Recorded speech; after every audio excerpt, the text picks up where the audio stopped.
The end of the transatlantic slave trade. In 1808, the United States Congress prohibited the importation of slaves from Africa and the West Indies.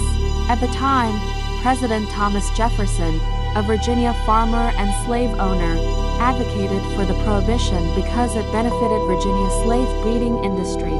The importation of slaves from Africa and the West Indies reduced the price of domestically bred slaves in the United States.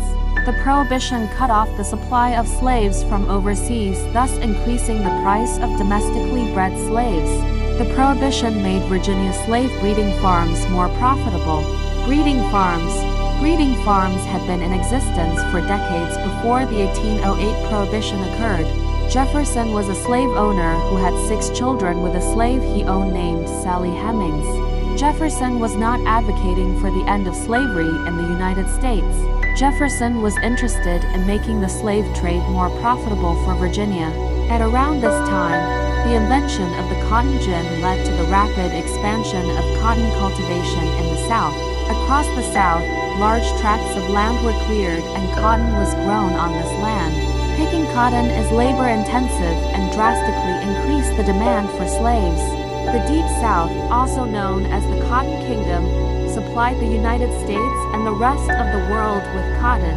Cotton was an important raw material for the textile industry and the Industrial Revolution. In the meantime, there was a surplus of slaves in the Upper South, which included North Carolina, Tennessee, Virginia, Kentucky, and West Virginia. To meet the high demand for slaves in the Deep South, Virginia became the leading slave breeding state that exported slaves to the Deep South. Virginia, the leading slave breeding state. The first African slaves to be introduced to North America arrived at Jamestown, Virginia in 1619. Virginia would subsequently enact laws that facilitated slave breeding. The laws created what is called chattel slavery. In other words, slaves and their offspring had no more rights than an ordinary farm animal. Slave owners could do as they pleased with their slaves. In 1662, Virginia enacted the enactment of hereditary slavery law, which made any child who was born of a slave mother a slave for life. In 1705, the Virginia slave codes allowed slave owners to do as they pleased with their slaves without any repercussions. Virginia became the leading exporter of slaves in the United States. The export of slaves even exceeded Virginia's export of tobacco. Breeding farms consisted primarily of slave women and children. Many of these women began having children at around the age of 13.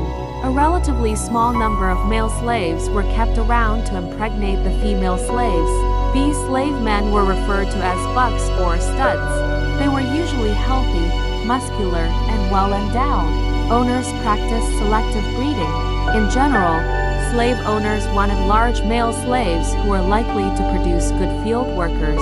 Black men and women were paired for mating based on their physical attributes, similar to the breeding of prized horses and cattle. Female slaves were forced to continuously have sex, possibly with different men, for the purpose of producing as many children as possible. One practice was to place bags over the heads of the couple having intercourse so that neither would know who they were having sex with, since that person might be a relative, for instance, a niece, aunt, sister, or mother. In general, slave breeders were not concerned about incest. They were only concerned with producing more slaves. Female slaves were forced to have sex, sometimes raped, they became pregnant, they give birth, and then they were forced to become pregnant again. These slaves were referred to as breeding stock or breeders.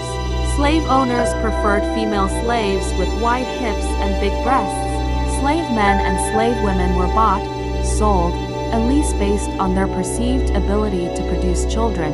These children were removed from their mothers as soon as they were weaned and auctioned. Mothers cried, screamed, and struggled to keep their children from being taken away. Children were generally sold for a higher price than adults because of their potential. In 1860, the number of female slaves in Virginia exceeded male slaves by 300,000. The high ratio of slave women to slave men optimized slave breeding. Each male slave was expected to get as many slave women pregnant as possible. In return, These men were often given lighter duties and other privileges. For the most part, these breeding farms have been left out of the history books.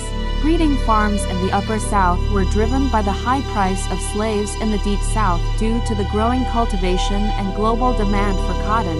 Slave traders, such as Franklin and Armfield, facilitated the transfer of slaves from the Upper South to the Deep South. Louisville, Kentucky was a major slave market and port for the shipping of slaves downriver by the Mississippi to the Deep South. Mississippi had more millionaires than any other state due to the slave trade. New Orleans had the largest slave market in the country. New Orleans was the fourth largest city in the United States by 1840. It was also one of the wealthiest cities primarily due to the slave trade. Most of the slaves who arrived at New Orleans port were shipped from either Richmond, Virginia, or Baltimore, Maryland. By 1860, slavery gave the United States a global monopoly on the production of cotton. This made the United States a global power rivaled only by England. Richmond, Virginia, a port city, exported as many as 10,000 to 20,000 slaves a month to the Deep South.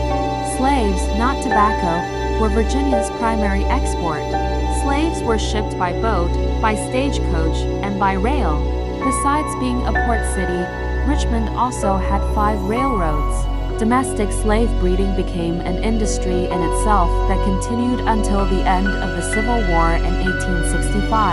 By 1860, the total value of slaves was estimated to be $4 billion, far exceeding the value of the nation's gold and silver.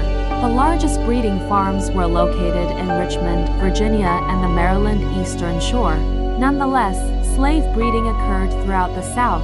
It is estimated that 400,000 to 500,000 African slaves arrived in America by way of the transatlantic slave trade. However, by 1860, it is estimated that there were 4 million black slaves in the South. This 7-fold increase was due to slave breeding. Slave women were forced to have sex with other slaves, overseers, and owners. Chattel slavery meant that slaves, including men, women, and children, could be treated like farm animals. Black slaves could be sexually assaulted, beaten, or killed at any time with impunity. Doctors performed medical experiments on slaves.